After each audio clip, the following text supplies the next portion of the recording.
Gloria stared at the number on her phone screen. $47.23. Her thumb hovered over the transfer button. $180. If she pressed it, she'd have nothing left. Zero. But if she didn't, her daughter wouldn't go to school tomorrow. She pressed it. The screen flashed. Transaction processing. Then confirmed. Balance $0.00. Her phone buzzed immediately. Video call. Comfort. Gloria's heart stopped. She looked around the alley behind the Golden Dragon restaurant. The trash can. The cardboard she'd been sleeping on for 3 months. The steam from the kitchen vent. She angled the phone way up so Comfort would only see her face and the dark brick wall behind her. Mama, hi baby. Did you send it? They said if I don't pay tomorrow I can't come back. I just sent it. Check your account. She heard Comfort tapping on her phone. Then a gasp. It's here. Mama, thank you. Thank you so much. Gloria smiled. It hurt to smile. Of course, my love. How are you? How was school today? It was good. We had biology. I got an A on my test. That's wonderful. I'm so proud of you. Mama, you sound tired. Are you okay? I'm fine. Just finished work. Long day. At the hospital. Gloria's throat closed. Yes. At the hospital. When can I come there? You said 6 months. It's been 6 months. 6 months. Right. The promise. The lie. Soon, baby. I'm still saving for the apartment. It takes time. How much more time? Not long. I promise. Comfort's face on the screen looked so young. So trusting. I miss you, Mama. I miss you too. More than you know. It's hard here without you. The other kids, they say things. They say you abandoned me. That's not true. I'm here working for you. For us. For our future. I know. I tell them that. But sometimes I wonder if they're right. The words hit like fists. Gloria wanted to scream. Wanted to tell Comfort everything. That she was sleeping next to garbage. That she hadn't eaten today. That America had chewed her up and spit her out. But she didn't. She couldn't. They're not right. I love you. Everything I do is for you. I love you too, Mama. I have to go. Grandma is calling me for dinner. Okay. Study hard. Be good. I will. Bye, Mama. The screen went black. Gloria lowered the phone. The smile disappeared. She looked at her bank balance again. 0. She had 3 jobs and she had $0. She pulled the thin blanket around her shoulders and pressed her back against the cold brick wall. December in New York felt like knives. The wind cut through her 3 layers of clothes like they were paper. Her right hand throbbed. The cut from yesterday's broken dish was infected. Red lines were spreading up her wrist. She needed antibiotics. She needed food. She needed to not be here. But here was all she had. Before I tell you the rest of this story, I need you to do something. If you're watching this right now, wherever you are, I need you to hit that subscribe button. And then I need you to leave a comment. Tell me what city you're watching from. Because Gloria's story, this story, it's not happening in some faraway place. It's happening in your city. Right now. Someone like Gloria is sleeping behind a restaurant on your street while you're watching this from your warm house. So tell me where you are. Let me see how far this reaches. And then stay with me. Because this story gets worse before it gets better. And you need to hear all of it. 6 months earlier, Gloria stepped off the plane at JFK with 1 suitcase and $500. Her cousin Patience picked her up. They drove to the Bronx in silence. When they got to the apartment building, Patience finally spoke. It's not what you're expecting. I don't expect anything. I'm just grateful. Kwame's not happy about this. About you staying with us. I'll find my own place soon. I promise. Patience didn't respond. The apartment was small. 7 people lived there. Gloria's space was the couch. That first night Kwame came home from work at midnight. He saw Gloria's suitcase under the couch and his face went hard. How long is she staying? Patience was in the kitchen. A few weeks. Until she finds work. A few weeks. We can barely afford to feed our own kids. She's family. Family doesn't pay rent. Gloria heard every word. She pretended to sleep. The next morning Patience took her to meet Marcus. He was the building supervisor where Patience cleaned offices. They met him in the lobby of a building in Manhattan. Marble floors. Crystal chandeliers. Doorman in a suit. Marcus looked Gloria up and down. His eyes stopped at her chest, her hips, then back to her face. You ever cleaned before? I'm a nurse. But I can learn anything. Nurse? Huh? What brings a nurse to cleaning toilets? I need work. American hospitals don't want African nurses. You know that, right? Gloria's jaw tightened. I need work. Marcus smiled. Not a nice smile. I like that. Desperate is good. Desperate works hard. He pulled out a piece of paper. 4 a.m. to 8 a.m. Monday through Friday. $8 an hour. Cash. No taxes. No paperwork. You show up late, you're fired. You complain, you're fired. You talk to any of the residents, you're fired. Understand? Yes. Yes. What? Yes, sir. Good girl. He handed her the paper. Start tomorrow. Gloria took the paper. Patience was quiet the whole subway ride home. That night Gloria did the math. $8 times 4 hours times 5 days. $160 a week. $640 a month. Rent for a room in Queens was $800. Plus food. Plus phone. Plus saving to send for comfort. The numbers didn't work. She found the restaurant the next day. Golden Dragon on Roosevelt Avenue. The owner was an old Chinese man who barely spoke English. Gloria walked in during the lunch rush. Dishes piled high in the sink. The dishwasher had quit that morning. You need help? Gloria asked. The owner looked at her. You wash dishes? Yes. $7. 11 to 3. Monday to Friday. Cash. Okay. Start now. Gloria started now. The water was scalding. The dishes never stopped coming. Grease and food stuck to everything. By the time her shift ended, her hands were raw and red. The owner gave her $28 in crumpled bills. No thank you. No see you tomorrow. Just money and a nod toward the door. Gloria stood outside the restaurant and looked at the $28. Back home she'd been head nurse. She'd delivered babies. She'd saved lives. Here she was worth $7 an hour to wash dishes. She needed more. That evening she found an ad online. Home health aide needed. She called the number. A woman answered. Do you have experience? I'm a trained nurse. 15 years in a hospital. American credentials number. From Ghana. Silence. Then can you change bedpans? Yes. Can you lift 140 pounds? Yes. Can you start tonight? Yes. The woman gave her an address. A house in Forest Hills. Big. The kind of house that said money. A woman in her 40s answered the door. Blonde. Yoga pants. The smell of expensive perfume. You're the aide? Yes, ma'am. I'm Gloria. The woman looked her up and down. I'm Diane. That's my mother inside. She's 83. Dementia. Can't walk. Can't feed herself. Think you can handle that? Yes, ma'am. Because the last 3 aides quit. Said it was too hard. Diane opened the door wider. Come in. But leave your bag by the door. I need to check it when you leave. Gloria's face burned. Excuse me, my mother has jewelry. Cash. I need to make sure nothing goes missing. I'm not a thief. I didn't say you were. But I don't know you. So your bag stays by the door. Non-negotiable. Gloria set her bag down. Diane walked her through the house. Showed her where the bedpans were. The medication. The emergency numbers. The whole time she talked to Gloria like she was explaining things to a child. The pills are in this drawer. I count them every night. If any are missing, you're fired. The remote for the TV is here. Don't change the channel. Don't use the Wi-Fi. Don't eat any food from the fridge. If you need to use the bathroom, use the one down here. Not the upstairs ones. Understand? Yes. Good. $10 an hour. Cash. 6 to 10 p.m., Monday through Friday. If she complains about you once you're gone. Gloria met the mother. Mrs. Kowalski. Tiny woman in a hospital bed in what used to be the dining room. She looked at Gloria with cloudy eyes. Who are you? I'm Gloria. I'm here to help you. I don't need help. Where's my daughter? She's upstairs. Would you like me to get you some water? I want my daughter. Diane's voice came from the hallway. Mom, I'm right here. Gloria's going to take care of you tonight. I don't want her. I want you. I have things to do. She's here to help. Mrs. Kowalski started crying. Diane left.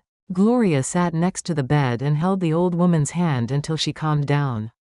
That was her first day. 3 jobs. 14 hours of work. $106 before she sent 80% to comfort. She lasted 3 weeks at Patience's apartment. The breaking point came on a Tuesday. Kwame came home drunk. Patience was at work. Their kids were at school. Gloria was on the couch trying to sleep before her 4 a.m. shift. Kwame stood in the living room doorway. "You awake?" Gloria kept her eyes closed. "I know you're awake. I can tell." She didn't move. "You've been here 3 weeks. You know how much you've cost us: food, electricity, water, hot water for your showers. You think that's free?" Gloria sat up. "I gave Patience $200 last week." $200? That's it." Kwame laughed. "You eat here. You sleep here. You use everything we have.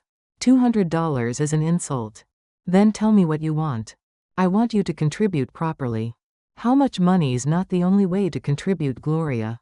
The way he said it made her stomach turn. "What are you saying?" "I'm saying you're a beautiful woman. And there are ways to show gratitude that don't cost money."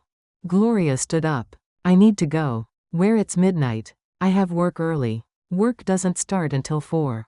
Sit down. Let's talk." "No." Kwame stepped closer. "You think you have choices here. You think Patience wants you here. She's too nice to say it, but you're a burden.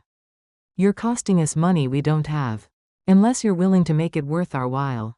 Gloria grabbed her jacket. Walked past him. He caught her arm. "Don't be stupid. It's freezing outside." "Where are you going to go?" She pulled her arm free.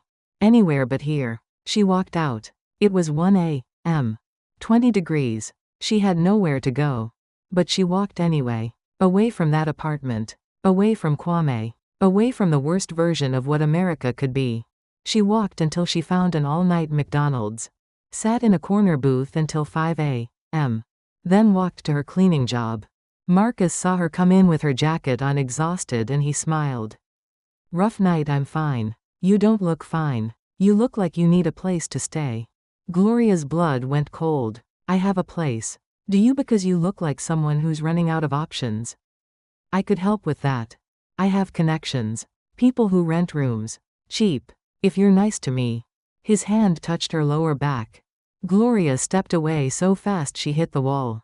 "Don't touch me." Marcus's smile disappeared. "Watch your tone. You need this job more than I need you. Then fire me." "Maybe I will." He didn't. But he cut her hours. 4 hours down to 2. 160 a week down to 80. When Gloria got her first check, she almost broke down in the hallway. That afternoon she went back to the apartment to get her suitcase. Patience was home alone. "Gloria, wait. Let me explain." "Explain what?" "That your husband tried to force himself on me, that you knew and said nothing I didn't know." "I swear. You knew. I could see it in your face. You knew and you let me stay there anyway."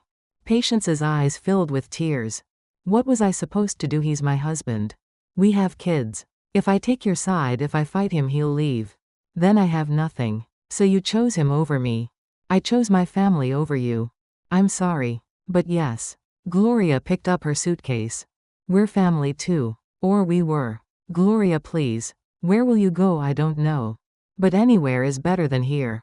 She walked out. The door closed behind her. She stood in the hallway with her suitcase and realized something. She was completely alone. No family. No friends. No safety net. Just her and a suitcase and 3 jobs that didn't pay enough to keep her alive. She tried the shelters. Every one was full. Waiting lists months long. She tried calling other people from Ghana. No one answered. Or they said no. Everyone had their own problems. No one had room for hers. By nightfall she was standing behind the Golden Dragon restaurant.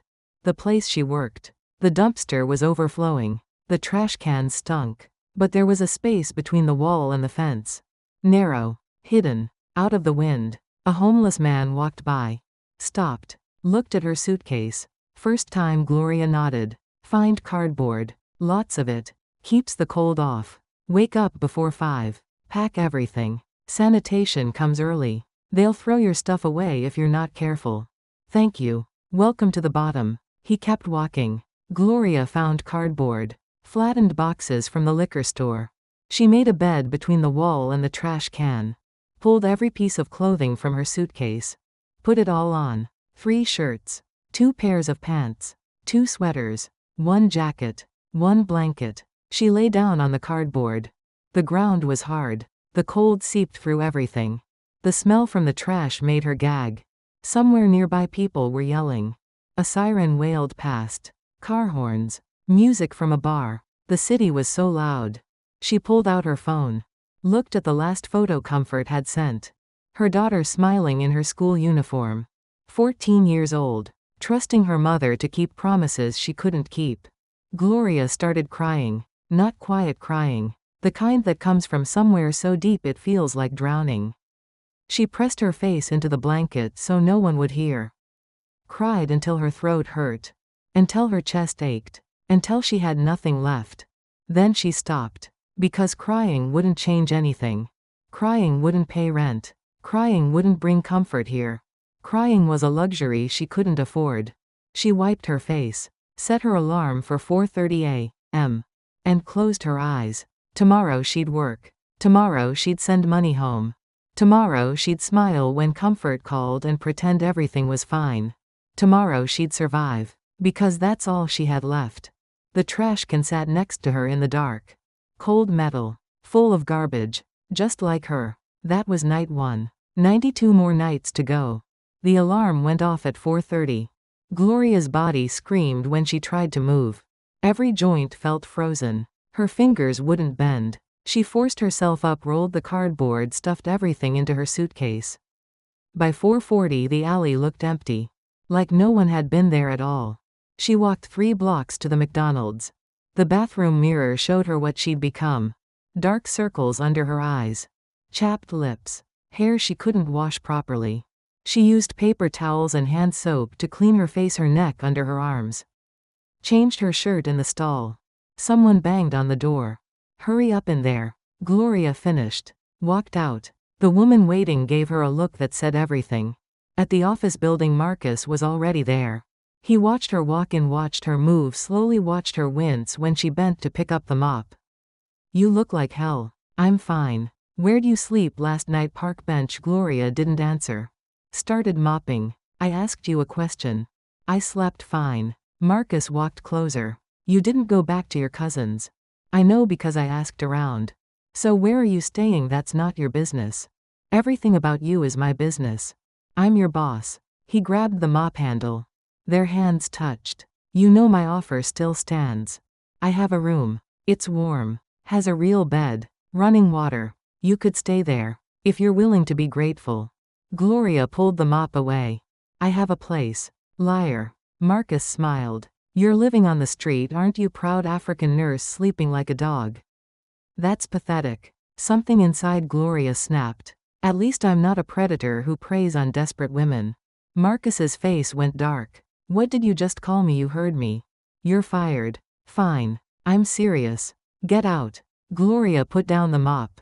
Walked toward the door. Marcus called after her. You'll come crawling back. They always do. She didn't look back. Outside the sun was just coming up. Gloria checked her phone. She'd just lost $80 a week. $480 lost. She had 3 hours before her shift at the Golden Dragon. She sat on the subway stairs and did the math again. Restaurant job paid $140 a week. Home care paid $200. $340 total. She needed to send $280 to Comfort. That left $60 for herself.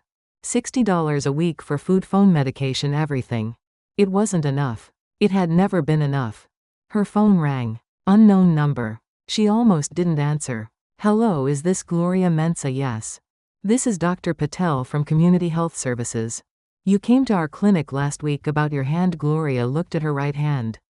The cut was worse. The red lines had spread past her wrist. Yes. Your blood work came back. You have a serious infection. Cellulitis. It's spreading. You need antibiotics immediately. Can you come to the clinic today? How much will it cost? We're a free clinic.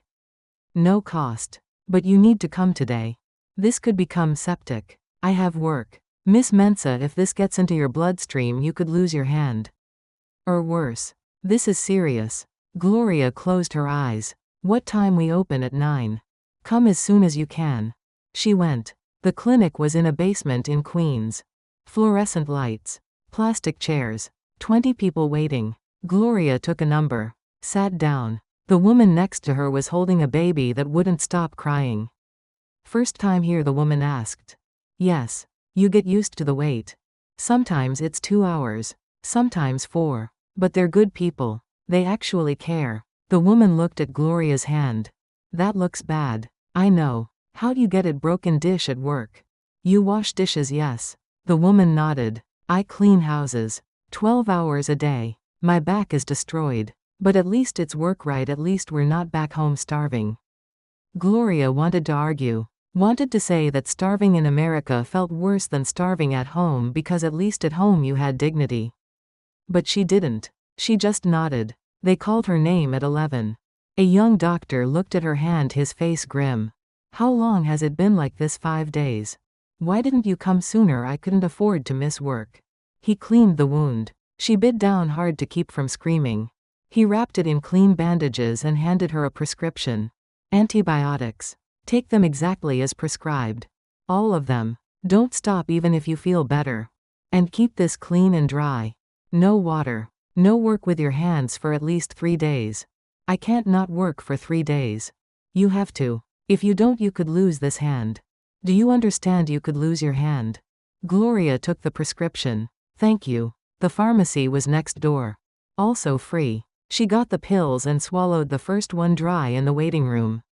Then checked the time. 12:15. She'd missed her restaurant shift. She ran the whole way there. Burst through the kitchen door at 12:30. Mr. Chen was at the sink washing dishes himself.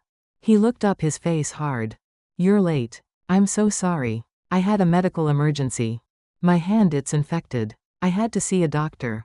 You're late. Please. I need this job. Please don't fire me. Mr. Chen stared at her. Then at her bandaged hand. Then back at her face. You can't wash dishes with that hand. I can. I'll be careful. I'll use my left hand. That's stupid. You'll make it worse. Please. He was quiet for a long moment. Then he pointed to a chair. Sit. I'll do the dishes today. You peel vegetables. Use your left hand only.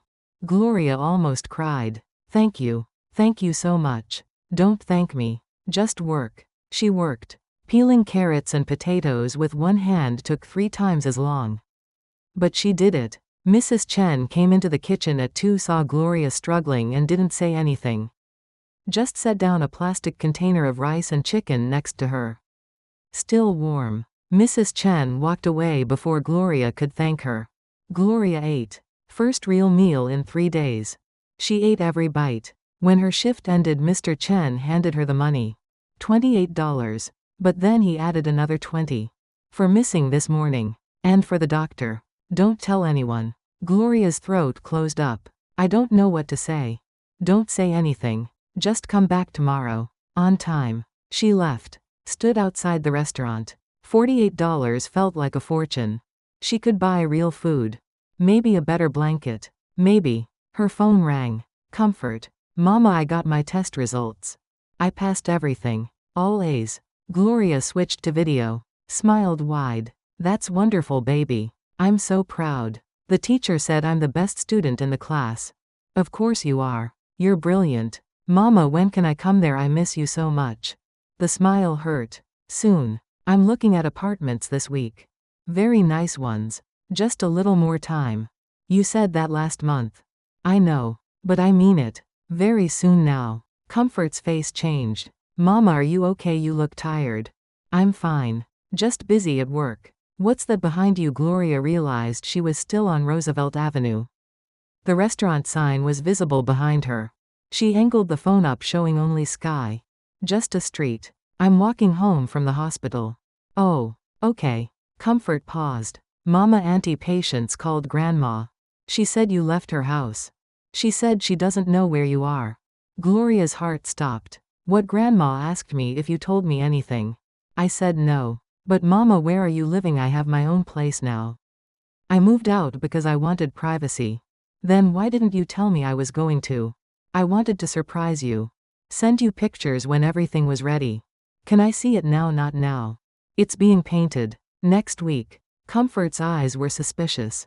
14 years old and already learning not to trust. Promise, I promise. They talked for 5 more minutes. When Gloria hung up, she wanted to throw the phone. Wanted to scream. Patients had called home. Had told them Gloria was gone. Now people were asking questions. How long before Comfort figured out the truth? She walked back to the alley behind the restaurant. It was 5:30. Still daylight. She couldn't set up her cardboard yet. Too many people around. So she walked. Walked until the sun went down. Until it was dark enough. Until she could go back to her spot next to the trash can and pretend she was somewhere else. That night was colder. Her body hurt worse. The medication made her dizzy. She lay on the cardboard and thought about Comfort's face. Thought about the lies getting bigger. Thought about how long she could keep this going. Not long. Not much longer. The next morning she woke up to someone kicking her foot. She jerked up, heart racing. A police officer stood there. "You can't sleep here." "I'm sorry. I was just resting. This is private property. You need to move. Please. I work here. At the restaurant. I just needed to rest for a minute." The officer looked at her suitcase. At the cardboard. At her face. "How long have you been sleeping here?" "I'm not sleeping here. I swear. I just sat down for a minute. Don't lie to me. I've been doing this job 20 years. I know what this looks like. You're homeless." Gloria's eyes filled with tears. "Please don't arrest me. I have work. I have a daughter. Please." The officer sighed. "I'm not going to arrest you. But you can't stay here. The business owner complains I have to come back and make you leave for real. Find a shelter. The shelters are full. Then find somewhere else. But not here." He walked away. Gloria packed up her things. She was shaking. Not from cold. From fear. If she couldn't sleep here, where would she go? She went to work at Mrs. Kowalski's house that evening. Diane answered the door, already angry. "You're 10 minutes late." "I'm sorry. The subway was delayed." "That's not my problem. I pay you to be on time." "It won't happen again." Diane blocked the doorway. "Before you come in, I need to check your bag. You checked it yesterday. And I'm checking it today. House rules." Gloria opened her bag. Diane went through everything. Every pocket. Every item. Looking for something to accuse her of. "What's this?" Diane held up Gloria's medication. "Antibiotics. For my hand." "Why are they in a prescription bottle with someone else's name on it?" "They're mine. From the free clinic. They reuse bottles." Diane's eyes narrowed. "Sure they do. Or maybe you stole these from my mother." "I didn't steal anything. My mother's been confused lately. Saying things about missing pills. And now you show up with random medication. How'd I know you're not drugging her?" Gloria's hands curled into fists. "I would never hurt your mother. I'm a trained nurse. A trained nurse who works off the books for $10 an hour. That's suspicious." "It's not suspicious. It's called being an immigrant without papers. So you admit you're illegal." "I didn't say that. But you don't have proper documentation. Which means you're desperate. Which means I can't trust you." Diane held up the medication. "I'm keeping these. If you want them back, bring me proof they're yours. Those are prescription medication. You can't just take them. Watch me." Diane pocketed the bottle. "Now get inside and do your job. And if I find out you took anything from this house, I'm calling the police." Gloria wanted to fight. Wanted to grab her medication back. Wanted to tell Diane exactly what she was. But she needed this job. Needed the $200 a week. So she swallowed her rage and walked inside. Mrs. Kowalski was having a bad day. Didn't recognize Gloria. Kept calling for her dead husband. Kept pulling at her catheter. Gloria spent 3 hours calming her down, changing her, feeding her, making sure she didn't hurt herself. At 9:30 Mrs. Kowalski finally fell asleep. Gloria sat next to the bed, exhausted. Her hand throbbed. She needed her medication. But Diane had taken it. Diane came downstairs at 9:50. "Time for you to leave." "Yes, ma'am." "Empty your pockets." "What? You heard me. Empty your pockets. I want to make sure you're not taking anything." Gloria stood up. "This is humiliating. This is my house. My rules." Gloria emptied her pockets. Phone. Wallet. Lip balm. Nothing else. Diane checked everything. Looked disappointed when she found nothing. "Your bag." "You already checked my bag." "Check it again." Gloria opened the bag. Diane went through it again. Roughly. Throwing things on the floor. Looking for something, anything to accuse her of. Satisfied, Gloria asked. Get out. And come back tomorrow on time. If you're late again, don't bother coming back at all. Gloria walked out. The door slammed behind her. She stood on the porch and wanted to scream. Wanted to go back inside and tell Diane what she really thought. But she couldn't. She never could. The walk back to Queens took an hour. By the time she got to the alley behind the Golden Dragon, it was 11. She set up her cardboard, pulled out her blanket, lay down, and realized she'd left her medication in Diane's house. In Diane's pocket. She had no way to get it back. Her hand was swelling again. The red lines were darker. She needed those pills, but she had no way to get them.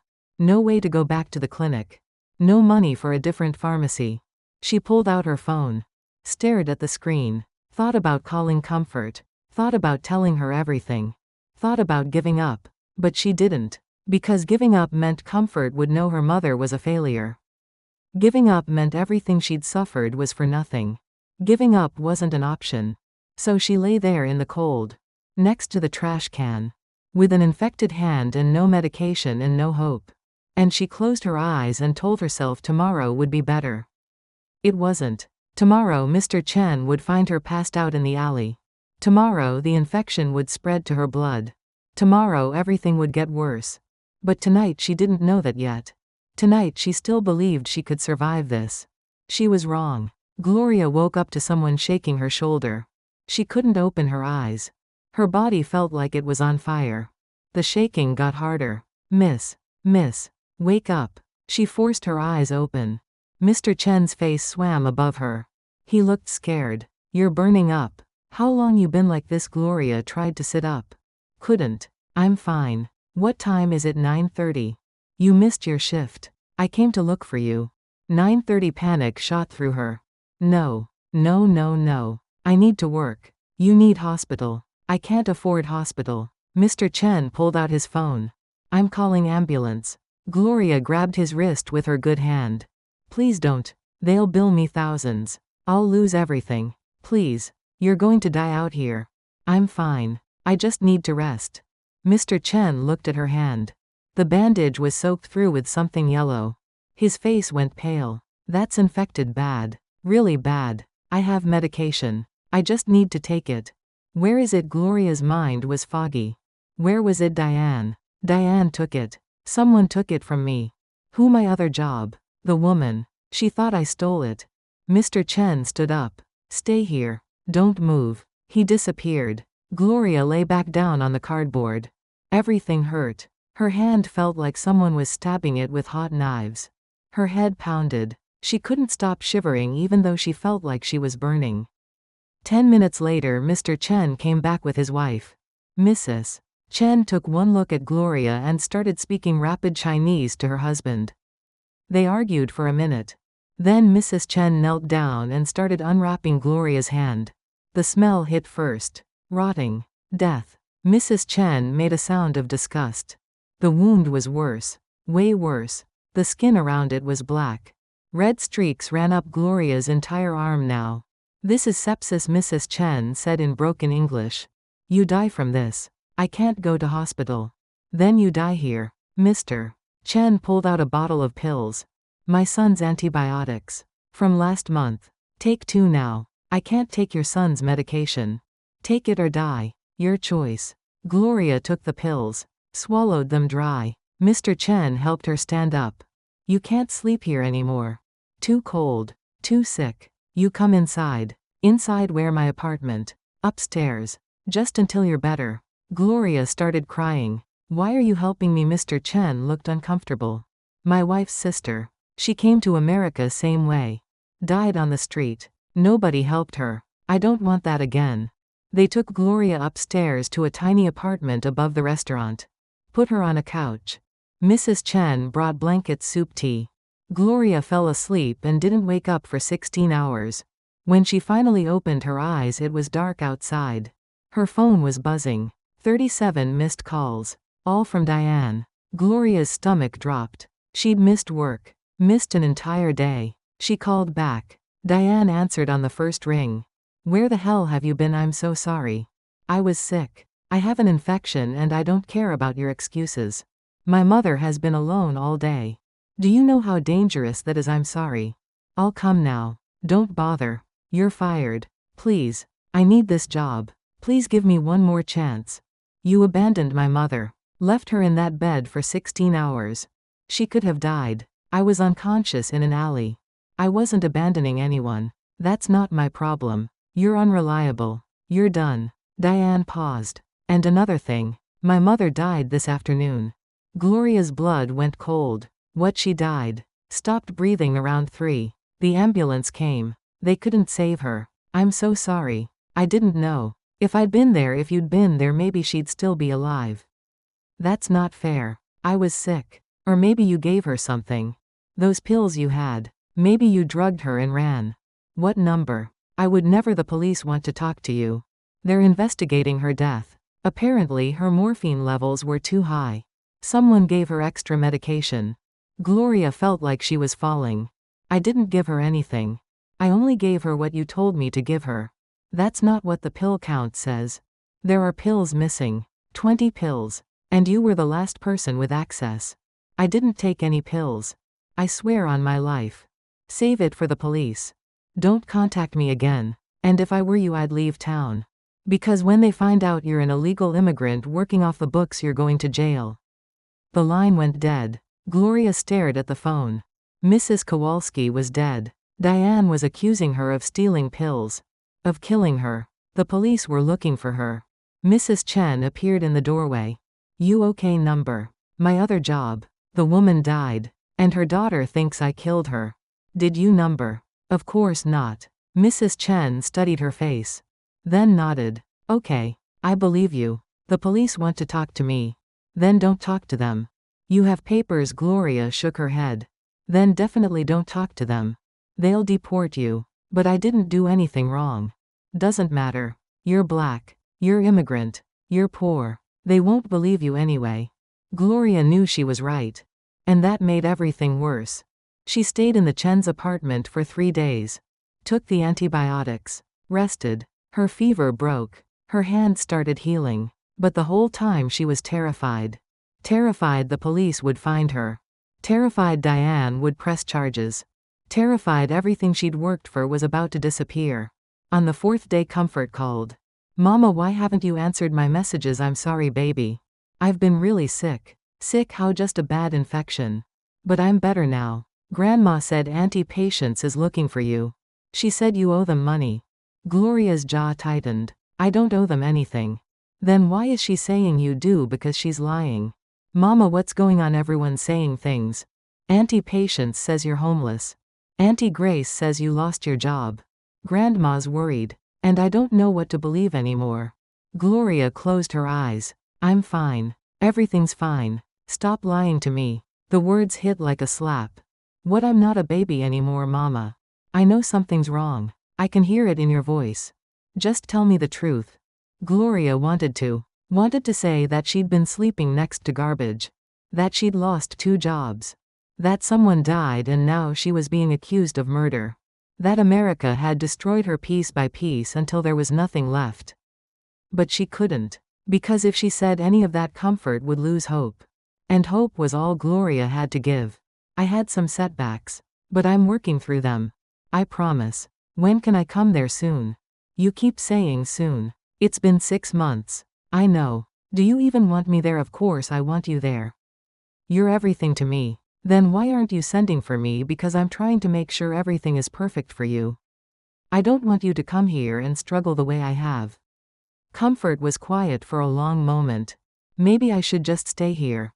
Maybe you should come back home. No. Don't say that. America is our future. America sounds like hell, Mama. Gloria's throat closed. It's not. It's just hard right now.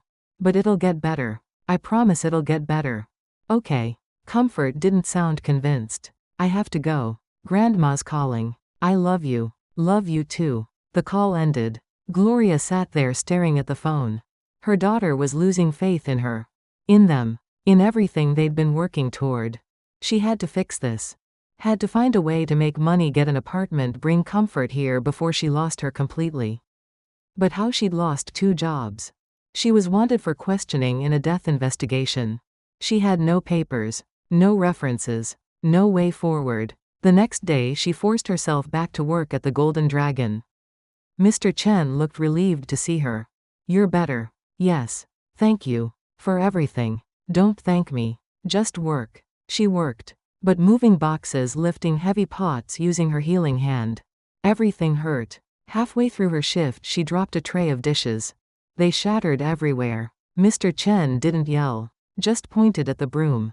"Clean it up." She cleaned it up. When she bent down to pick up the last piece of broken plate, she felt something inside her break too. Started crying right there in the kitchen. Couldn't stop. Mr. Chen stood in the doorway watching her cry and didn't say anything. Just let her fall apart. When she finally stopped, he handed her a towel. "You can't keep living like this." "I don't have a choice." "Everyone has choices. Not me. My choices are suffer here or go home and fail. Those are my only options." "There's a third option." "What? Fight back." Gloria laughed. It sounded bitter. "Fight who? The system, America, God, the people who did this to you. The ones who take advantage. Who treat you like garbage. Fight them." How? Mr. Chen shrugged. "I don't know. But I know staying quiet doesn't work. My wife's sister, she stayed quiet. Said yes to everything. Let everyone walk over her. And she died alone on the street with nobody knowing her name. You want that number? Then fight." Gloria went back to the Chen's apartment that night. Lay on their couch. Thought about what fighting even meant. She had no power. No resources. No voice. How was she supposed to fight? Her phone rang. Unknown number. She almost didn't answer. But something made her pick up. "Gloria, it's Marcus." Her blood ran cold. "How did you get this number? I have my ways. Listen, I heard about what happened. About the old lady dying. About you being accused. I didn't do anything. I believe you. But here's the thing. The police are asking around. They talked to me. Asked if I knew you. Asked where you lived. What did you tell them? Nothing yet. But I could. Or I could keep my mouth shut. Depends." Gloria's hands started shaking. "Depends on what? On whether you're ready to be reasonable. My offer from before. It still stands. A room. Warm. Safe. In exchange for certain favors. You're blackmailing me. I'm offering you a solution. The police want to find you. I know where you are. I could tell them. Or I could forget I ever saw you. Your choice." "That's not a choice. That's extortion. Call it whatever you want. But think about it. Where else are you going to go? You've got no job. No apartment. No options. I'm offering you a way out. By selling myself to you. By being smart. By doing what you need to do to survive. Plenty of women do it. You're not special." Gloria felt sick. "I'd rather die." "You might. You're already halfway there. Think about it. You've got my number now. When you're ready to stop being proud and start being practical, call me." He hung up. Gloria dropped the phone. Stared at the wall. Marcus was right about one thing. She was running out of options. Out of time. Out of everything. That night she dreamed about Comfort. Dreamed they were together in a nice apartment. Comfort was laughing. Happy. Safe. And when Gloria woke up, the dream hurt worse than any nightmare could. The next morning Mrs. Chen shook her awake early. "Someone's looking for you." Gloria sat up fast. "Police number. Woman. Black woman. Says she knows you. Says it's important." Gloria went downstairs. A woman in her 50s stood by the restaurant entrance. She looked familiar. Then Gloria remembered. The woman from the clinic. The one with the crying baby. Gloria, right? "Yes. I'm sorry, I don't remember your name." "Marie. We met at the free clinic. Can we talk?" They sat at a table in the empty restaurant. Marie pulled out a folder. "I work with an organization. We help immigrant women who are being exploited. Abused. Taken advantage of. Someone told me about you. About your situation." "Who told you?" "The doctor at the clinic. He's worried about you. Said you came in with a serious infection and then disappeared. Said he thinks you're homeless." Gloria's face burned with shame. "I'm fine." "You're not fine. And that's okay. None of us are fine. That's why we help each other." Marie opened the folder. "There's a shelter program. For women in crisis. It's full, but we have emergency beds. I can get you in today. I've tried the shelters. They all said no. This one's different. It's specifically for immigrant women who've been exploited. Women running from abuse. Women with nowhere else to go. That's you, isn't it? Gloria felt tears coming. I don't want charity. It's not charity. It's justice. The system failed you. We're trying to fix that failure. One woman at a time. Why me? Because you deserve better than sleeping next to trash cans. Because your daughter deserves a mother who's alive. Because if we don't help each other, nobody will help us. Gloria looked at the folder. At the papers inside. At the chance she'd been praying for. What do I have to do? Come with me. Right now. Bring whatever you have. There's a bed waiting. Hot food. Clean clothes. And people who can help you figure out what comes next. Gloria thought about Marcus's offer. About selling herself to survive. About dying slowly on the street. About losing comfort forever. Then she thought about Mr. Chen's words. Fight back. Maybe this was how you fought. By accepting help. By refusing to be destroyed. By surviving. Okay, Gloria whispered. Okay. I'll come. Marie smiled. Good. Go get your things. We leave in 5 minutes. Gloria went upstairs. Packed her suitcase. Mrs. Chen appeared in the doorway. You're leaving? There's a shelter. For women like me. They have space. Mrs. Chen nodded. Good. You need help. Can't do this alone. Thank you. For everything. For saving my life. You saved your own life. By not giving up. By not choosing the easy wrong thing. That takes strength. Mrs. Chen handed her a plastic bag. Food for the road. And this. She pressed money into Gloria's hand. $300. I can't take this. Yes, you can. Pay me back someday. When you're on your feet. Gloria hugged her. First real hug in months. Mrs. Chen hugged back hard. Be strong. Don't let them break you. I won't. Gloria walked downstairs. Marie was waiting. They walked out together into the morning light. Gloria looked back at the alley. At the trash can she'd slept next to for 3 months. At the place that almost killed her. Then she turned away and kept walking. Maybe Mr. Chen was right. Maybe there was a third option. Maybe she could fight. Not with fists. Not with anger. But by refusing to disappear. By refusing to be silent. By refusing to accept that this was all she deserved. The shelter was across town. Marie talked the whole way. About the other women there. About resources. About legal aid. About job programs. About hope. Gloria listened and felt something she hadn't felt in months. Something small and fragile but real. She felt like maybe she could survive this after all. The shelter was in a converted church basement. Marie led Gloria down the stairs and through a heavy metal door. Inside 20 beds lined the walls. Women sat on some of them. Different ages. Different countries. Same exhausted faces. This is it, Marie said. Not fancy. But it's safe. A woman in her 30s stood up from a desk in the corner. This is Gloria. Yes. Gloria, this is Sister Ruth. She runs the place. Sister Ruth wasn't actually a nun. Just an older black woman with kind eyes and a no-nonsense attitude. She shook Gloria's hand. Welcome. Marie told me about you. Sleeping behind restaurants. Infected hand. Lost 2 jobs. That about right? Gloria nodded. Well, you're not alone anymore. See that bed in the corner? That's yours.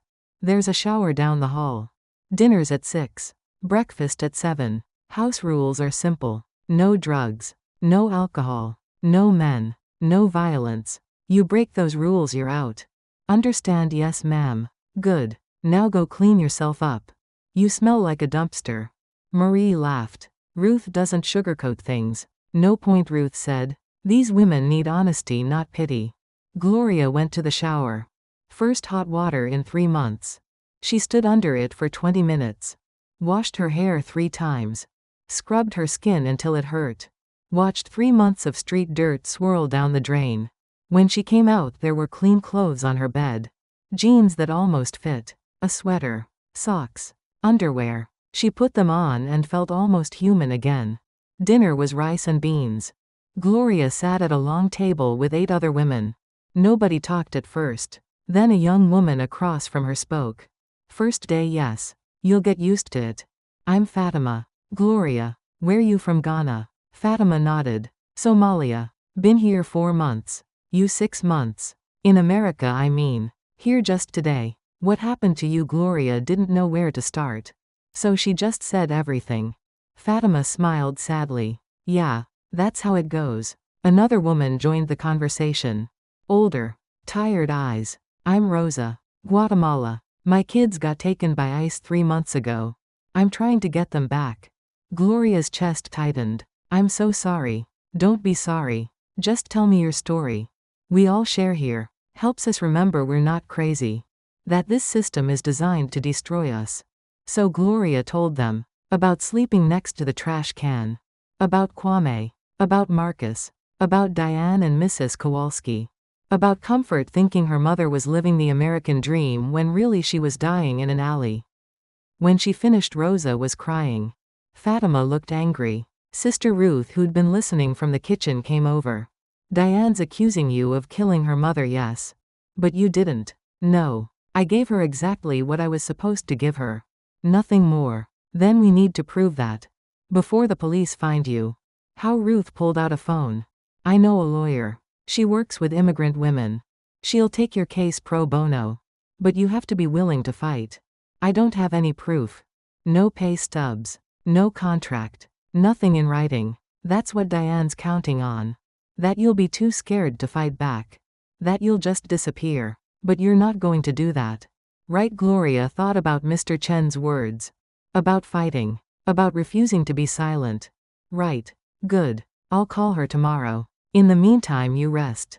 And stay inside. Don't go anywhere alone. That night, Gloria lay in her bed and listened to the other women breathing. Some were snoring. One was crying quietly. Another was talking in her sleep. They were all broken in different ways. But they were all still here. Still fighting. The next morning, Ruth woke Gloria at 8. Lawyer's here. The lawyer was a Pakistani woman in her 40s. Sharp suit. Sharper eyes. Her name was Amina. Tell me everything, Amina said. Gloria told her again. Every detail. Amina took notes. Asked questions. Her face got harder with each answer. This Diane woman. She's exploiting immigrant workers. Paying cash under the table. No contracts. No protection. Then accusing them when things go wrong. You're not her first victim. What? I've seen 3 other cases like yours in the past year. Different women. Same employer. Same pattern. She hires desperate immigrants. Pays them nothing. Then accuses them of theft or worse when they try to stand up for themselves. Gloria felt sick. So this was planned, not planned. But predictable. She knows exactly what she's doing. And she knows you won't fight back because you're too vulnerable. So what do? You fight. We file a police report. We tell them you were working illegally because she hired you illegally. We tell them she took your prescription medication. We tell them she failed to provide proper training or supervision for a woman with dementia. We make her defend herself for once. But I don't have papers. If I go to the police, they'll deport me. Not necessarily. There's something called a U visa. For victims of crimes. If we can prove you were exploited, abused, forced into illegal working conditions, you might qualify for protected status. Gloria's heart started racing. Protected status, it's not citizenship. But it's legal status. Work authorization. A path forward. But you have to be willing to testify. To tell your story. Publicly. To fight. Gloria thought about Comfort. About bringing her here legally. About not having to hide anymore. I'll do it. Good. But I have to warn you. This will get ugly. Diane will try to destroy your credibility. She'll call you a liar. A thief. Maybe worse. And the system is designed to believe people like her over people like you. I know. But you're still willing, yes? Amina smiled. Then let's burn her world down. The police report took 3 hours. Gloria sat in a precinct in Queens and told 2 detectives everything. They looked skeptical at first. Then interested. Then angry. Why didn't you report this sooner? One of them asked. Because I was afraid. Because I have no papers. Because I thought you'd arrest me instead of helping me. We might still have to report your immigration status. Amina cut in. My client is applying for a U visa as a victim of labor trafficking and exploitation. Any attempt to deport her before that process is complete would be witness intimidation. The detective backed down. Fine. We'll investigate. But this is going to take time. How much time? Gloria asked. Weeks. Maybe months. We need to interview the daughter. Get medical records. Build a case. And in the meantime you stay safe. Don't contact Diane. Don't go near her house. Let us handle this. Gloria left the precinct feeling strange. Not relieved. Not scared. Just hollow. Like she'd opened a door she couldn't close. That afternoon her phone rang. Diane. Gloria didn't want to answer. But Amina had said to record everything. So she pressed record and answered. Hello, you filed a police report against me. Diane's voice was ice. Are you insane? I told the truth. The truth. You killed my mother. You stole from her. And now you're trying to make yourself the victim. I didn't kill anyone. And you know it. What I know is that you're an illegal immigrant who worked off the books and now wants to destroy my life because you got caught. I got caught. You took my medication. You accused me without proof. You treated me like a criminal because I'm black and desperate and you thought I couldn't fight back. I treated you like a criminal because you are one. No. You treated me like garbage because you could. Because you thought I'd just disappear. But I'm not disappearing. Not anymore. Diane laughed. Cold and mean. You think you're going to win this? You're nobody. You have nothing. I'll destroy you in court. I'll make sure everyone knows what you are. A liar. A thief. A killer. Then we'll see who the jury believes. There won't be a jury. There won't even be a trial. Because I'm going to make you an offer. One time. Drop the report. Disappear. And I won't press charges for murder.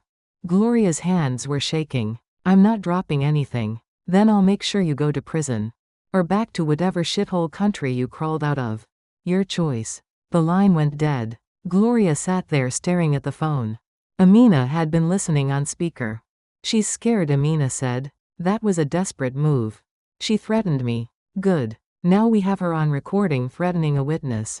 This actually helps us. Helps us how she's going to destroy me. She's going to try. But here's what she doesn't know. I already talked to 2 other women she employed.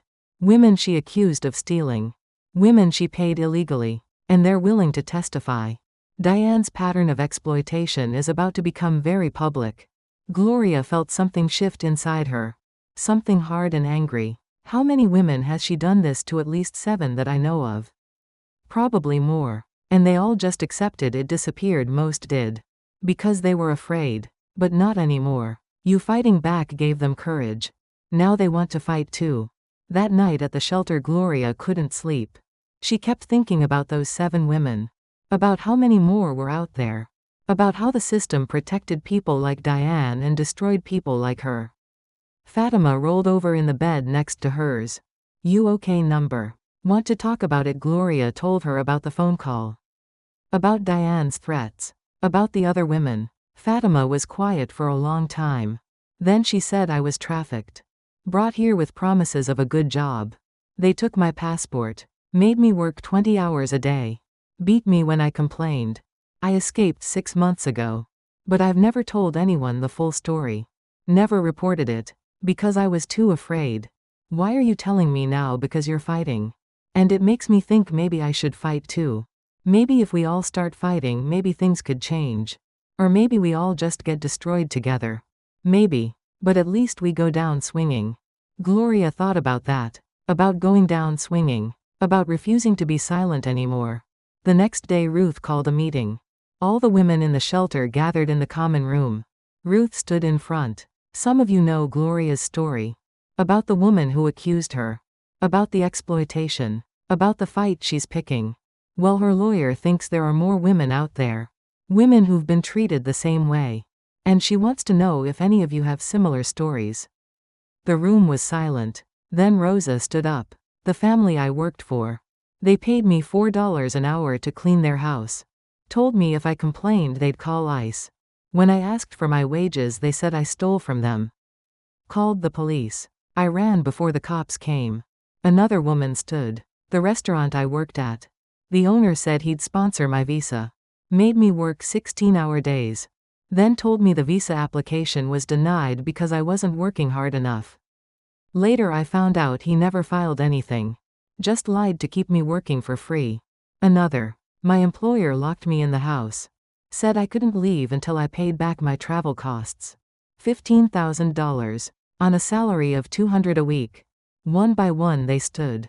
One by one they told their stories. By the end 17 women had spoken. 17 stories of exploitation, abuse, lies, theft. Amina was writing everything down.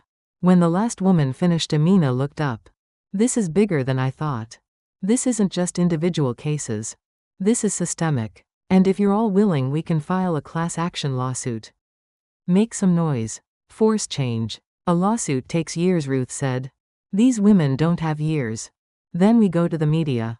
We make this public. We make it impossible to ignore. Gloria felt her chest tighten. The media, like on TV, newspapers, radio, everywhere. Your story. All your stories. The truth about what happens to immigrant women in this city. Fatima shook her head. If I go public, the men who trafficked me will find me. They'll kill me. We can protect you. Change your name. Hide your face. But your story still needs to be told. Rosa spoke up. If I go public, ICE will find my kids faster. Use it against me in court. Or it might help. Show that you're credible. That you've been a victim. That you deserve to be reunited. The room erupted. Women arguing. Some wanted to fight. Others were too afraid. The noise got louder until Ruth stood up and shouted. Enough. Everyone went quiet. This isn't about what's easy. It's about what's right. We've all been silent. We've all been scared. And where has that gotten us? We're still here. Still suffering. Still letting them win. So I'm going to ask you all one question. Are you tired of being victims, or are you ready to be survivors? The room was silent. Then Gloria stood up. I'm tired of being a victim. I'm tired of hiding. I'm tired of letting people like Diane win because we're too afraid to fight back. So I'm in. Whatever it takes. I'll go public. I'll tell my story. And if they destroy me, at least I went down fighting. Fatima stood next. I'm in. Rosa stood. Me too. One by one women stood. Not all of them. But enough. 12 women willing to fight. Amina smiled. Then let's go to war. The next week was chaos. Interviews with reporters. Statements to police. Legal paperwork. Gloria told her story so many times she started to feel numb to it. The sleeping behind trash cans. The exploitation. The threats. All of it. Then the story broke. Front page of the local paper. Immigrant women expose exploitation network. Gloria's face was on the cover. Her name. Her story. Her phone exploded. Messages from people back home. From Ghana. From family she hadn't talked to in years. Some supportive. Others angry. One message from a cousin said, "You're making all of us look bad. Delete this." Comfort called. Video call. Her face was scared. "Mama, what's happening? Everyone's talking about you. They said you were homeless. They said you're suing someone. They said you're on the news." Gloria's voice shook. "It's true. What, all of it? I was homeless. I was sleeping behind a restaurant. I lost my jobs. I lied to you. About everything." Comfort's face crumbled. "Why didn't you tell me?" "Because I didn't want you to know how bad it was. I wanted you to believe in the dream. In America. In our future. But it was all a lie. No. The suffering was real. But the hope was real too. I did it all for you. To bring you here. To give you a better life. A better life, Mama. You were sleeping next to garbage. I know. You could have died. I know. And you didn't tell me. You just lied and let me think everything was fine." Gloria was crying now. "I'm sorry. I'm so sorry. I don't know if I can forgive you." The words hit like bullets. "Comfort, please. You made me feel like I was the problem. Like I was asking for too much. Like my school fees were a burden. But the whole time you were dying. And you didn't trust me enough to tell me the truth. I was trying to protect you. By lying to me, that's not protection. That's betrayal." Comfort's voice broke. "I have to go. Wait. Please. Don't hang up. I can't talk to you right now. I'm too angry. I'll call you when I'm ready." The screen went black. Gloria stared at it. Her daughter. The reason for everything. And she'd just lost her. Ruth found her 20 minutes later still staring at the phone. "She hates me," Gloria whispered. "She doesn't hate you. She's hurt. There's a difference. She said she can't forgive me. She also sighed when I'm ready. That means the door isn't closed. It's just hard right now. Give her time. What if time isn't enough, then you keep fighting anyway? Because that's what mothers do. We fight even when our kids hate us. Even when they don't understand. We fight because we love them. Not because they love us back. Gloria looked at Ruth. Does it ever get easier, number? But it gets different. You get stronger. And one day they understand. Not today. Maybe not tomorrow. But eventually. That night Gloria couldn't sleep. She pulled out her phone. Looked at photos of Comfort. Her baby. Her reason. Her everything. Then she opened her email. Found the draft she'd been writing for weeks.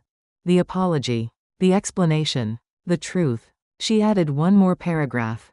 I know you're angry. I know I lied. But everything I did because I love you more than life itself.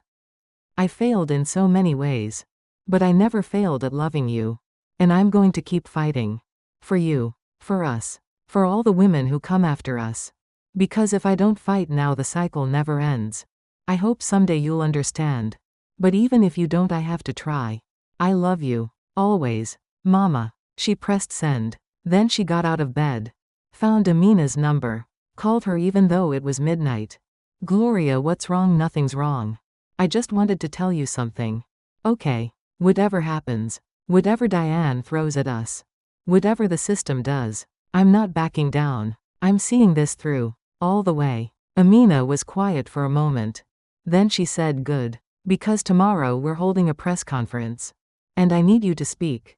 Tell your story to the cameras. To the city. To everyone. Can you do that? Gloria thought about Comfort. About the women in the shelter. About every immigrant woman sleeping on the street tonight thinking she was alone. Yes. I can do that. Then get some sleep. Tomorrow we change everything. Gloria hung up. Lay back down. And for the first time in 7 months she fell asleep without crying. Because tomorrow she was going to fight back. And this time she wasn't fighting alone. The press conference was set for 10 a.m. at City Hall. Gloria woke up at 5, couldn't go back to sleep. She lay in her shelter bed and watched the ceiling. In 6 hours she'd stand in front of cameras and tell the world she'd slept next to garbage. That she'd been exploited. That she'd almost died. Ruth came to wake her at 6 and found her already dressed. You ready, number? Good. That means you're taking this seriously. Ruth handed her a cup of coffee. Amina's on her way. She wants to prep you before we go. Amina arrived at 7 with makeup and a navy blue dress. You need to look professional. Credible. Like someone worth believing. Gloria put on the dress. It fit. First time in months she'd worn something that actually fit. Amina did her makeup. Not too much. Just enough to hide the exhaustion. The hunger. The months of suffering. When you get up there, Amina said, speak slowly. Look at the cameras. Tell the truth. Don't embellish. Don't cry if you can help it. But if you do cry, let it happen. Real emotion is powerful. What if I freeze? Then I'll step in. But you won't freeze. You've been fighting for 7 months. This is just another fight. They arrived at City Hall at 9:30. The steps were packed. Cameras everywhere. Reporters. Photographers. A podium with microphones. Gloria's legs almost gave out. I can't do this. Amina grabbed her arm. Yes, you can. There are too many people. That's the point. We want people to see. To hear. To know what happened to you. Rosa and Fatima were already there. They hugged Gloria. Other women from the shelter stood behind them. A wall of solidarity. All of them ready to speak. All of them terrified. At 9:50 a black car pulled up. Diane stepped out. Expensive suit. Perfect hair. Lawyer next to her. She saw Gloria and smiled. Not a nice smile. Gloria's stomach dropped. What's she doing here? Amina's jaw tightened. She's trying to intimidate us. Don't react. Don't engage. Let her play her game. Diane walked right up to them. Her lawyer stepped forward. My client has a statement to make before your press conference begins. This is our press conference, Amina said. And we have a right to respond to false accusations. Unless you're afraid of hearing the other side. The reporters were already circling. Cameras turning toward Diane. This was exactly what she wanted. Gloria could feel it slipping away already. Diane stepped to the podium. Took the microphones. Good morning. My name is Diane Kowalski. I'm here because a former employee of mine is about to make serious accusations against me. Accusations of exploitation, abuse, even murder. But before you hear her side, I want you to hear the truth. Gloria's hands were shaking. Amina whispered, "Stay calm. Let her talk. She's digging her own grave." Diane continued. Gloria Mensah worked for me for 3 weeks. I hired her to care for my elderly mother. I paid her fairly. I treated her with respect. And when my mother died, I discovered that medication was missing. 20 pills. Morphine. Enough to kill someone. The reporters started shouting questions. Diane raised her hand. I didn't want to believe it. I gave her the benefit of the doubt. But then she filed a false police report. Accused me of exploitation, of theft, of abuse. All lies designed to deflect from her own crimes. And now she's trying to manipulate you. To play the victim. To use her immigration status as a shield. Gloria felt sick. Diane was good. Really good. She sounded credible. Sympathetic. Wronged. I'm not here to attack her, Diane said. I'm here to tell the truth. My mother died in that house. And I believe Gloria Mensah is responsible. The police are investigating. And when they're done, I believe justice will be served. Thank you. She stepped away from the podium. Walked back to her lawyer. Looked directly at Gloria and smiled.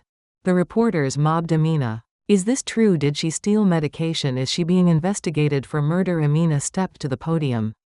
My client is not on trial here. The system that allowed her exploitation is. Now please let Gloria speak. Gloria walked to the podium. Her legs felt like water.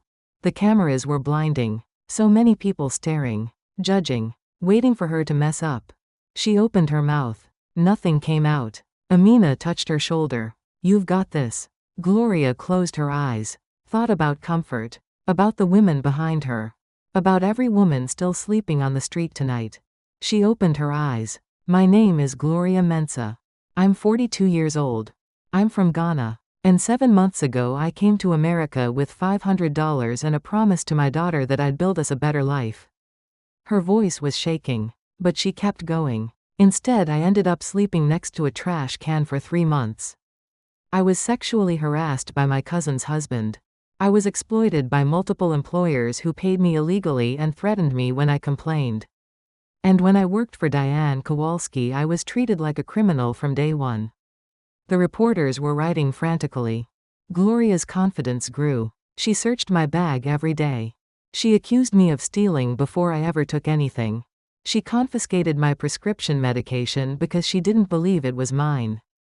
And when her mother died, she immediately blamed me. Not because she had evidence. But because I'm black. I'm an immigrant. And she thought I wouldn't fight back. Diane's lawyer started shouting. This is slander. We'll sue for defamation. Amina shot back. Sue away. Everything my client just said is documented and provable. Gloria kept talking. But Diane Kowalski isn't the real problem. She's a symptom. The real problem is a system that allows employers to exploit immigrant women because we're desperate. Because we have no papers. No protection. No voice. We work off the books. We accept abuse. We stay silent. Because we think we have no choice. She looked directly at the cameras. But I'm done being silent. I'm done letting people treat me like garbage. And I'm here to tell every immigrant woman watching this. You're not alone. You're not crazy. And you don't have to accept this anymore. Rosa stepped forward. Took the microphone. My name is Rosa Martinez. I worked for a family in Manhattan who paid me $4 an hour. When I asked for proper wages, they threatened to call ICE on me. They told me my children would be taken away. And they were. 3 months ago. And I'm still fighting to get them back. Fatima was next. My name is Fatima Hassan. I was trafficked here with promises of a good job. They took my passport. Beat me. Made me work 20 hours a day. I escaped. But they're still out there. Still doing this to other women. Because nobody stops them. One by one women stepped forward. Told their stories. The cameras captured everything. The pain. The anger. The truth. By the time the last woman finished, Diane was gone. Her lawyer was gone. The reporters were asking different questions now. Not about Gloria's guilt. About the system. About the exploitation. About what could be done. Amina fielded questions for 30 minutes. Then she ended it. That's all for today. Thank you. They left City Hall in a van. Nobody spoke. They were all too exhausted. Too raw. Gloria stared out the window and wondered if she'd just made things better or worse. Her phone rang. Unknown number. She answered. Gloria, this is Detective Harris. We met when you filed your report. Yes. Hello. I need you to know something. We just finished our investigation into Mrs. Kowalski's death. The medical examiner found no evidence of overdose. No evidence of foul play. She died of natural causes. Heart failure. The elevated morphine levels were consistent with her prescribed dosage. Gloria couldn't breathe. What you're cleared. Completely. Diane Kowalski's accusations were baseless. We'll be issuing a statement this afternoon. Thank you. Thank you so much. There's more. We looked into Diane's employment practices. Talked to 7 other women she hired. All of them report the same pattern. Exploitation. Threats. False accusations. We're building a case against her. Labor violations. Possibly fraud. You did good work coming forward. Gloria hung up. Looked at Amina. I'm cleared. The police cleared me. The van erupted. Women crying. Hugging. Celebrating. Ruth was laughing. Amina was already on her phone calling reporters with the update. That night Gloria's face was on every local news station. Her story was everywhere. The shelter phone rang nonstop. Women calling. Wanting help. Wanting to share their stories. Wanting to fight back. But Comfort didn't call. And that hurt worse than anything else. 3 days later the U visa approval came through. Amina called Gloria into her office. You're legal. Officially. You can work. You can stay. You can bring Comfort here. Gloria started crying. Are you serious? Completely. The visa is good for 4 years. And after 3 years you can apply for permanent residency. You did it, Gloria. You actually did it. Gloria couldn't stop crying. Legal status. After 7 months of hiding. Of fear. Of sleeping next to garbage. She was finally legal. That evening she tried calling Comfort. It rang 6 times. Then Comfort answered. Mama. Baby. I have news. Good news. I saw your press conference. Everyone saw it. It's all over social media. Gloria's heart stopped. What are people saying? Some people are calling you a hero. Some are calling you a liar. Some are saying you're embarrassing all of us by airing our problems publicly. What do you say? Comfort was quiet for a long time. I say I'm angry you lied to me. But I understand why you did. And I'm proud you're fighting back. Gloria's throat closed. You're proud of me, yes. You could have stayed quiet. Could have let them win. But you didn't. You fought. Even when it was hard. Even when you knew I might hate you for it. That takes courage. I'm so sorry I lied to you. I know. And I forgive you. It's going to take time for me to trust you again. But I forgive you. I got my visa approved. I'm legal now. I can bring you here. When soon? I need to find an apartment first.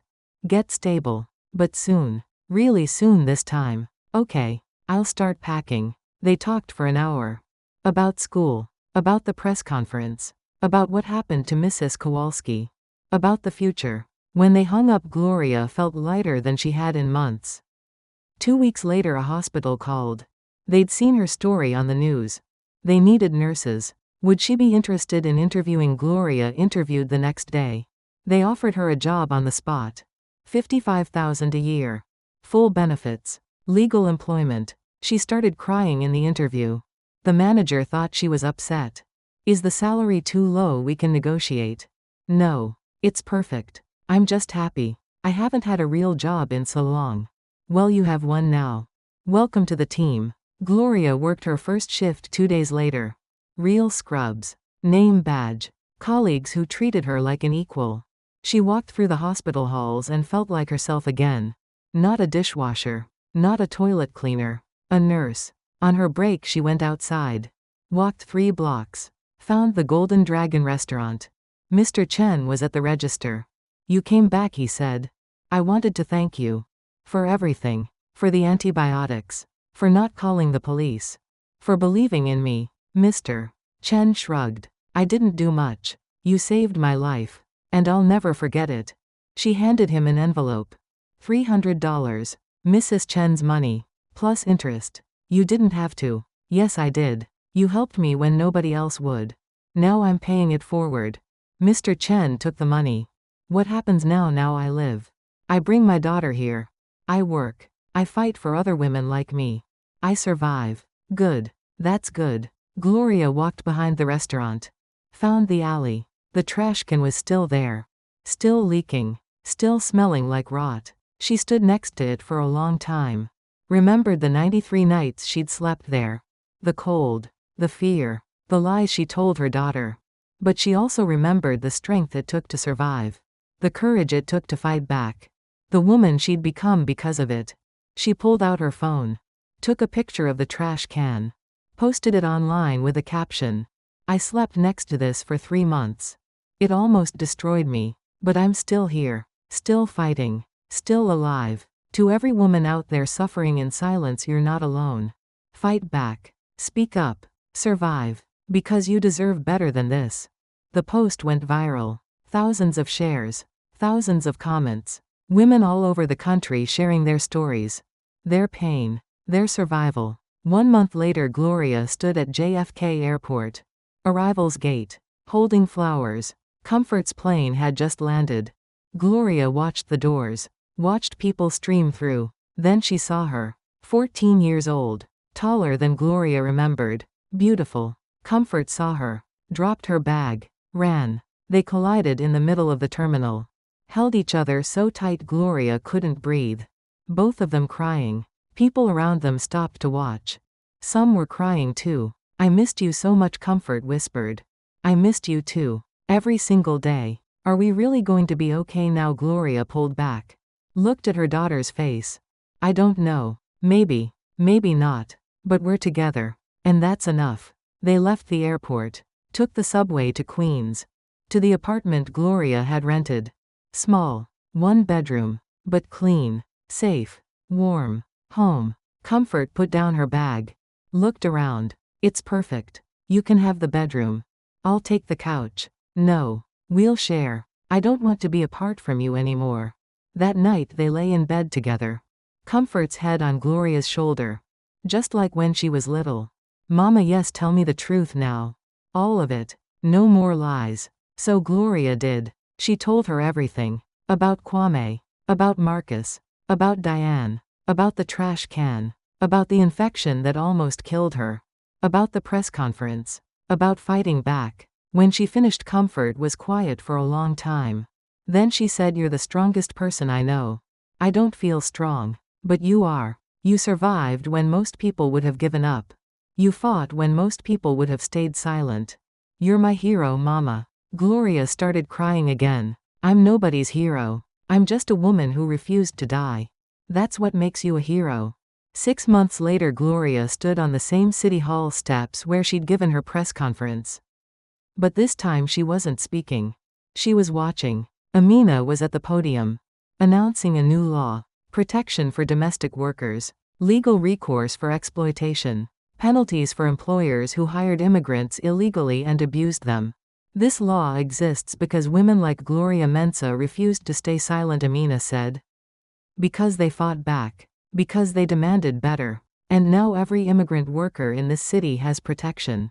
Has rights. Has a voice. The crowd applauded. Gloria stood in the back with Comfort next to her. Ruth on her other side. Rosa and Fatima behind her. All the women from the shelter. All the women who'd fought. After the ceremony, a reporter approached Gloria. How does it feel knowing your story changed the law? Gloria thought about the trash can. About the 93 nights. About almost dying in an alley because nobody cared. It feels like it mattered. Like all that suffering wasn't for nothing. Like maybe I can help make sure no other woman has to sleep next to garbage just to survive. What would you say to other immigrant women who are suffering right now? Gloria looked directly at the camera. I'd say this. You are not garbage. You are not disposable. You are not alone. And you don't have to accept abuse just because you're desperate. Fight back. Find help. Speak up. Because your life matters. Your dignity matters. And nobody has the right to take that from you. Nobody. The interview ended. The reporter left. Gloria stood on those steps with Comfort's hand in hers and felt something she hadn't felt in years. Peace. Not happiness. Not relief. Just peace. The kind that comes from knowing you survived. You fought. You won. Comfort squeezed her hand. Ready to go home? Yes. Let's go home. They walked down the steps together. Mother and daughter. Survivor and legacy. Two women who'd been broken by America and somehow put themselves back together. The trash can was still there. Behind the golden dragon. Still leaking. Still rotting. But Gloria wasn't there anymore. She'd moved on. Moved up. Moved forward. And every night before she went to sleep she thought about that trash can. Not with shame. Not with pain. But with pride. Because she'd slept next to it for 3 months and survived. She'd been treated like garbage and refused to become it. She'd lost everything and built it all back. And that made her stronger than any system that tried to break her. Braver than any person who tried to destroy her. More powerful than any force that told her she was nothing. She was Gloria Mensah. She was a nurse. A mother. A fighter. A survivor. And she was done being silent.